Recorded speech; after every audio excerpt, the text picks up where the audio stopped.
Lalu apa tujuan hidup manusia?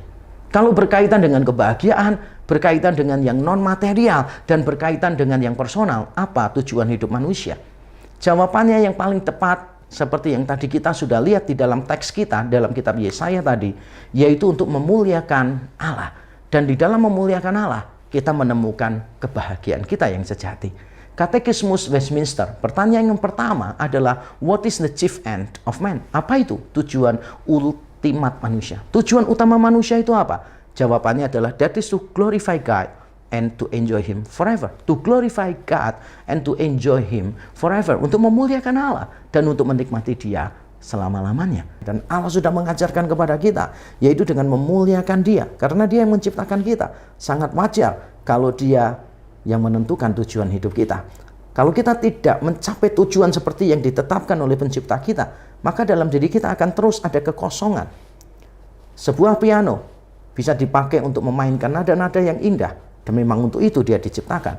Piano juga bisa dipakai untuk membakar jagung, tapi kita tahu bersama, ketika kita melihat ada piano yang dipakai hanya untuk membakar jagung, dijadikan kayu bakar, maka kita merasa ada sesuatu yang tidak benar, ada sesuatu yang rendah di sana, ada sesuatu yang tidak tergenapi di sana, ada sesuatu yang tidak fulfill di situ. Karena memang piano diciptakan untuk melahirkan nada-nada yang indah di tangan pianisnya. Saudara, kita semua harus tahu, selama kita tidak hidup sesuai dengan tujuan hidup kita masing-masing, maka kita akan selalu merasakan kekosongan. Dan kita bersyukur Allah di dalam Kristus Yesus sudah mengarahkan kita kepada tujuannya, memampukan kita, membuka pikiran kita, supaya kita mengerti untuk apa kita ada, dan sekaligus menolong kita, membebaskan kita dari kungkungan dosa, dari belenggu dosa, dari kuasa dosa, supaya kita benar-benar bisa mencari tujuan hidup kita di dalam Allah. Nah, apa tujuan hidup saudara? Saya sungguh berdoa, semoga setelah mendengarkan khotbah ini, teman-teman benar-benar terusik, benar-benar hatinya terusik dan mulai mencari tahu apa tujuan hidup teman-teman sekalian. Dan kiranya ini menjadi titik balik, atau bagi sebagian orang menjadi titik awal bagi kita, supaya kita sungguh-sungguh serius memikirkan hidup kita.